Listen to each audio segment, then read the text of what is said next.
정순신 변호사 아들의 학교폭력 문제와 관련해 자신도 학폭을 당했다며 피해자를 위로하는 목소리가 서울대에서 잇따라 나왔습니다. 학교폭력과 교재폭력 의혹이 연이어 불거진 황영웅 씨가 출연 중인 TV 프로그램에서 하차했습니다. 서울의 한 중학교에서 한 학생이 동급생을 일방적으로 폭행했습니다. 피해 학생은 팔이 부러져 4시간 동안 수술을 받았는데 가해 학생은 그냥 장난이었다고 했습니다.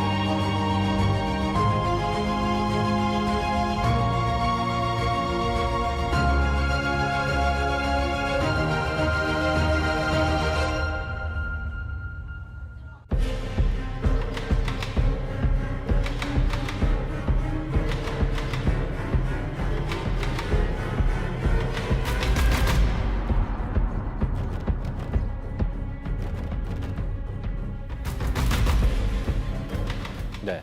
최근에 그 정순신 아들의 사건, 학교폭력, 그리고 최근에 드라마 더 글로리 열풍과 더불어서 학교폭력에 대한 관심이 더 높아지고 있습니다. 제가 이제 자랐을 때는 전사의 후예, H.O.T라는 노래에서 그들은 나를 짓밟았어 이렇게 노래 가사에도 학교폭력을 풍자하기도 했었고요. 얼마 전에 있었던 미스 트롯 2에서 참여했던 가수, 그리고 또 불타는 트롯맨에서 모 가수가 학교폭력과 관련돼서 이렇게 여러 가지 문제가 있었죠. 학교 폭력은 어린 시절에 입었던 상처가 영원히 가고 영혼까지 파괴된다라는 면에서 그 심각성을 더하고 있습니다. 네, 이와 관련해서 오늘 학교 폭력에 관한 현장의 이야기 함께 나눠보려고 오늘 시간 준비했습니다.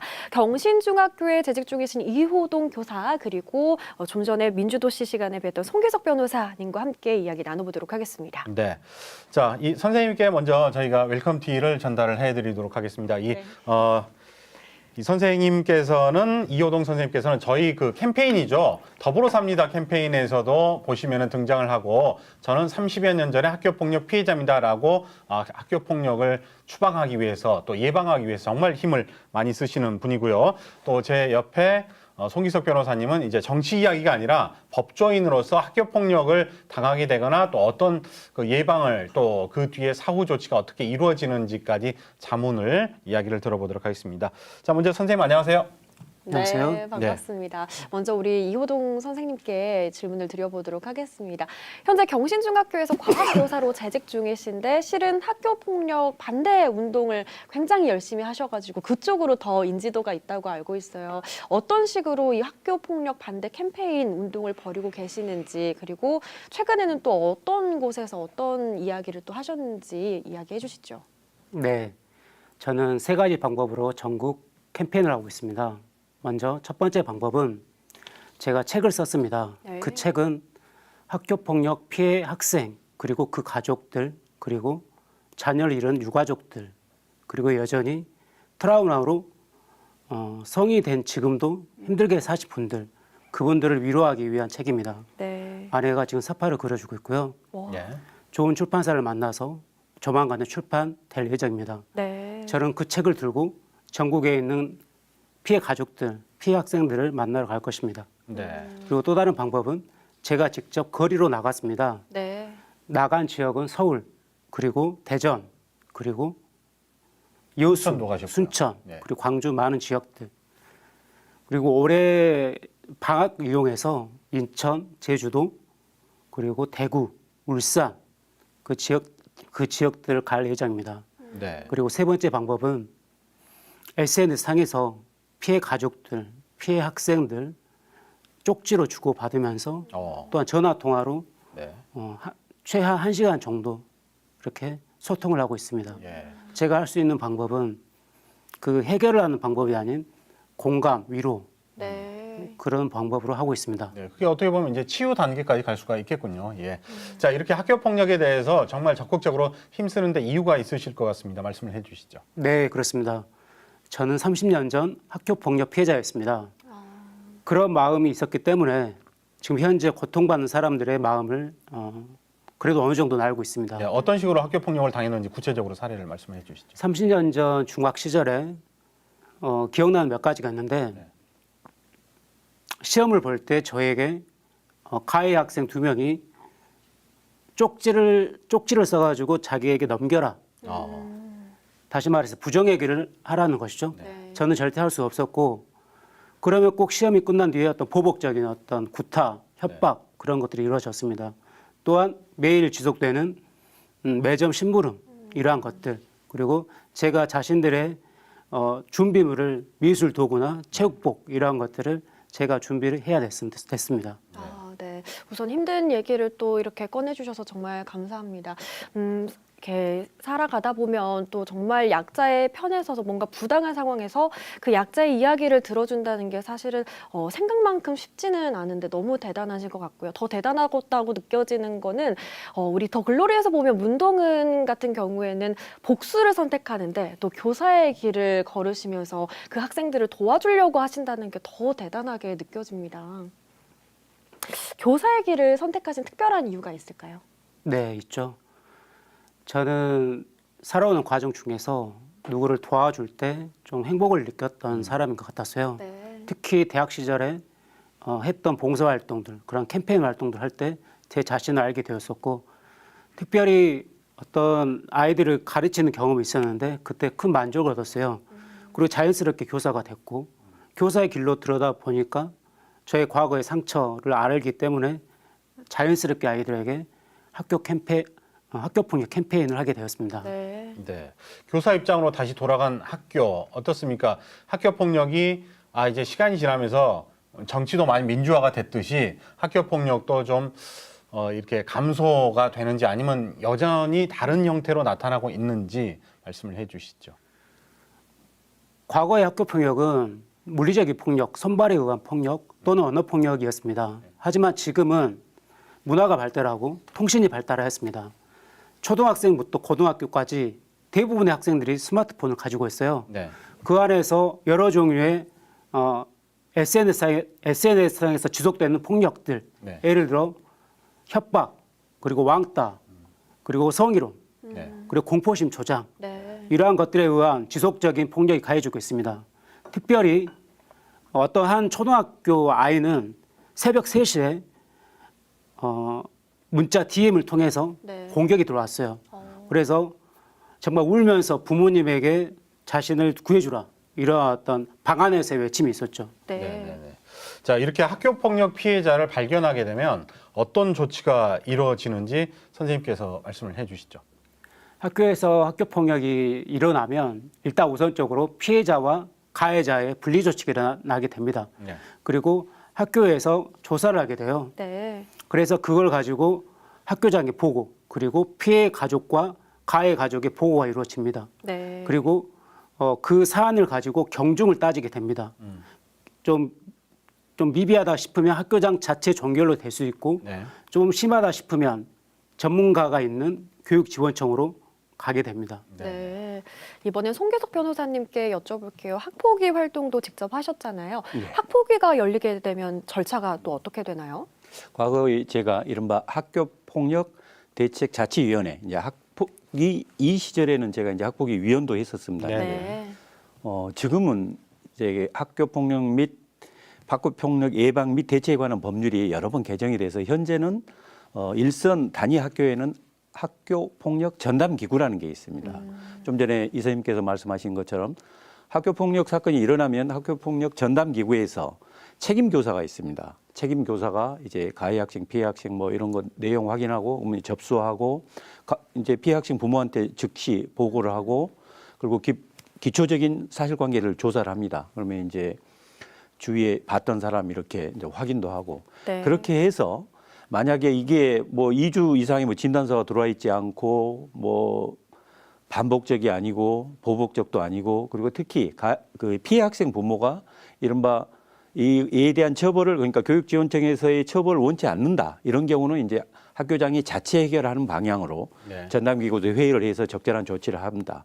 그런데 이제 아까 말씀드린 그런 사항이 해당 안 된 경우 그때는 그 일선 교육지원청에 학교폭력대책심의위원회라고 있습니다. 네. 그 심의위로 이걸 사건을 보내면 거기에서 회의를 열어서 이른바 1호부터 9호 처분까지 합니다. 그러면 1호는 뭐 이렇게 가해 학생이 피해 학생한테 서면으로 이렇게 사과한다거나 또는 이제 보복 행위 못하게 한다거나 뭐 이제 교내에서 봉사를 한다게 하거나 좀 더 이제 점점 심해지면 뭐 출석 정지, 더 심하면 뭐 학급 교체, 뭐 이제 전학 정순신 변호사 아들처럼 이제 강제 전학, 그 다음에 이제 도저히 안 되면 이제 퇴학까지 네. 이런 조치를 교육지원청의 학교폭력대책심의위원회에서 결정을 하게 되면 교육장이 거기에 그 해당 조치를 이제 14일 이내에 취하게 됩니다. 네. 이제 이런 절차로 처분이 이루어집니다. 그렇군요. 퇴학 처분까지 가려면 학교 폭력 수위가 어느 정도가 되면은 그게 이루어지게 되는 거죠?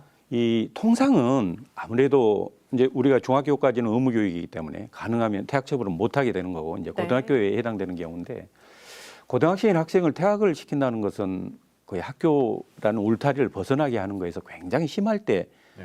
이루어지는 처분입니다. 그러니까 예를 들자면 그야말로 형사처벌 받을 정도의 그 큰 범죄 행위. 네. 그래서 어지간한 학교 폭력은 대체로 전학 이 수준에 그칩니다. 그러나 전학 온 학교에서 여기에 또 그의 수준의 뭐 학교 폭력이 일어났다. 그러면 이제 퇴학까지 가는 거죠. 네. 우리 그 드라마 더 글로리에서 네. 본다면 문흥은 학생에 대한 그 정도의 이른바 고대기 폭력이라든가 또 보복 폭력 만약 그거 밝혀졌으면 그 정도 학생 당연히 퇴학시켜야 네. 될 그런 사안으로 보입니다. 네, 네. 네. 요즘엔 학교 폭력이 법정 다툼으로 번지기도 합니다. 아무래도 학교 폭력이 인정이 되게 되면 입시에 불이익이 있기 때문에 오히려 가해 학생들이 학폭위의 결정에 불복을 하고 또 소송까지 벌이게 된다고 하더라고요. 이 그 전형적인 경우가 정순신 아들. 네. 국가수사본부장의 아들 관련됩니다. 지금 강제 전학을 시키라고 하니까 조치를 취하니까 거기에 대해서 이제 당시 있던 법률 규정에 의하면 재심을 청구하게 되는 거죠. 그럼 재심하면 그 재심만 청구하는 게 아니고 강제 전학 조치에 대한 이른바 효력 정지 가처분을 신청합니다. 그러면 네. 전학 조치가 효력이 정지됩니다. 그러면 전학을 안 가도 계속 다녀도 되는 거죠.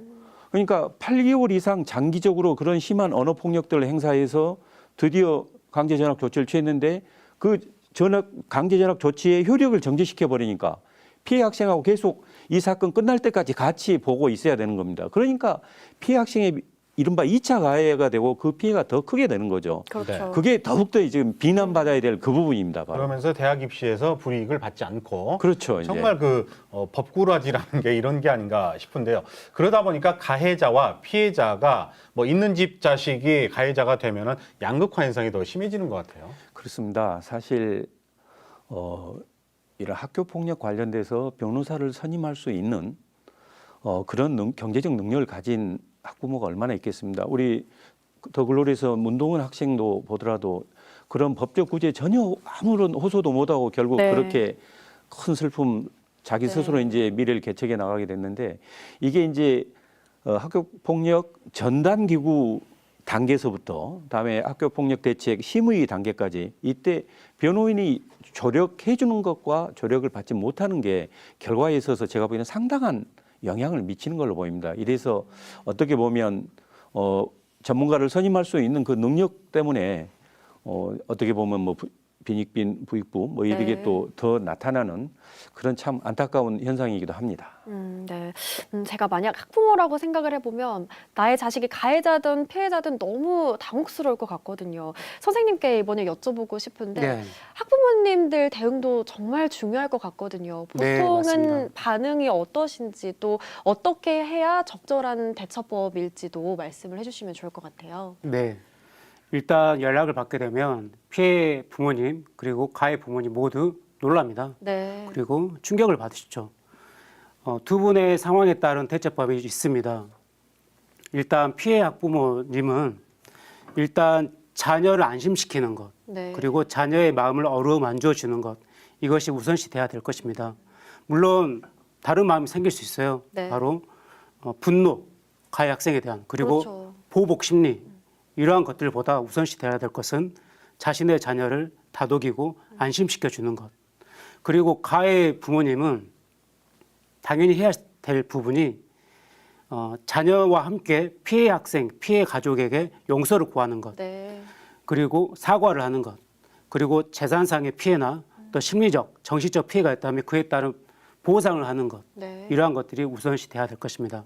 네. 부모님의 이러한 지혜로운 성숙된 이러한 모습이 자녀가 바르게 생활하는데 좋을 듯 싶습니다. 네. 네.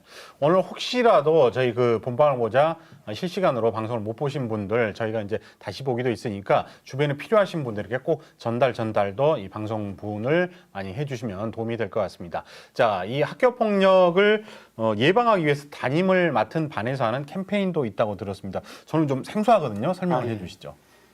캠페인하기 위해서 뭐 특별한 게 아닙니다. 네. 일단 임원을 반장과 대의원을 뽑을 때 한 네. 가지 조건은 내걸어요. 한 가지밖에 없습니다.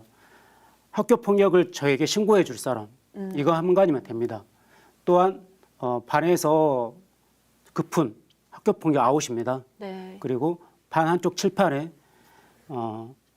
친구들의 행복을 지켜주세요. 이러한 학교 폭력 메시지 이러한 것들 그리고 네. 한 달에 한 번씩 또는 두 달에 한 번씩 이루어지는 학교 폭력 자체 조사 이러한 것들이 제가 그동안 해왔던 캠페인입니다. 네. 네. 마지막으로 우리 사수님들께 또 꼭 전하고 싶은 말씀이 있다면 한마디 해주시죠. 네. 우리 학생들 그리고 우리 부모님들 또한 이 방송을 보고 있는 모든 시민 여러분 제가 부탁드리고 싶은 말이 있습니다. 학생들은 공부가 중요합니다. 또한 입시 중요합니다. 하지만 이런 것보다 더 우선시 될 것은 학생들의 안전, 학생들의 행복, 학생들의 생명입니다. 그동안 많은 학생들이 학폭으로 스스로 삶을 마감하였습니다. 그 가족들 비참해졌습니다. 이 일은 지금도 진행 중입니다. 학폭이 없어지지 않는 이상 이 일은 앞으로 계속 반복될 것입니다. 우리 자녀들을 지켜주십시오. 우리의 친구들을 지켜주세요. 네. 부탁드립니다. 앞으로 제2의 제3의 이호동 선생님 같은 분들이 많이 나오셨으면 좋겠고요. 우리 송기석 변호사님 짧게 한 말씀 부탁드리겠습니다. 예, 학교 폭력에 대해서 가해 학생과 피해 학생 관련돼서 제가 꼭 드리고 싶은 말씀이 있습니다. 네.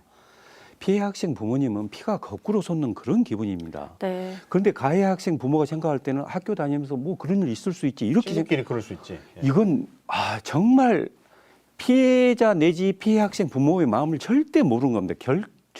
그 충격은 평생 가고 그로 인해서 그 학생 인생이 망가질 수 있습니다. 네. 절대 가해 학생 부모님 절대 그런 생각하시면 안 되고 또 한 가지만 더 말씀드린 것은 책임 교사 관련돼서 일선에 학폭이 일어나면 그냥 둘이 악수하게 하고 끝 별일 없다. 절대 그렇지 않습니다. 그 학폭이 일어나기까지는 상당한 시간이 있었고 상당히 많은 피해 가해가 있었습니다. 네. 제대로 조사해서 그때 반드시 해결될 수 있게 그렇게 해야 된다는 것을 말씀드립니다. 뿌리를 근절하는 그런 마음이 필요할 것 같습니다. 자, 오늘 학교폭력과 관련돼서 이야기를 나눠봤고요. 학교폭력 신고 전화번호 117번, 112번 여러분 꼭 기억해 주시고 적극적으로 동참을 해주시길 바라겠습니다. 자, 오늘 학교폭력과 관련돼서 이호동 교사님 그리고 또 송기석 변호사님 오늘 도움 말씀 고맙습니다.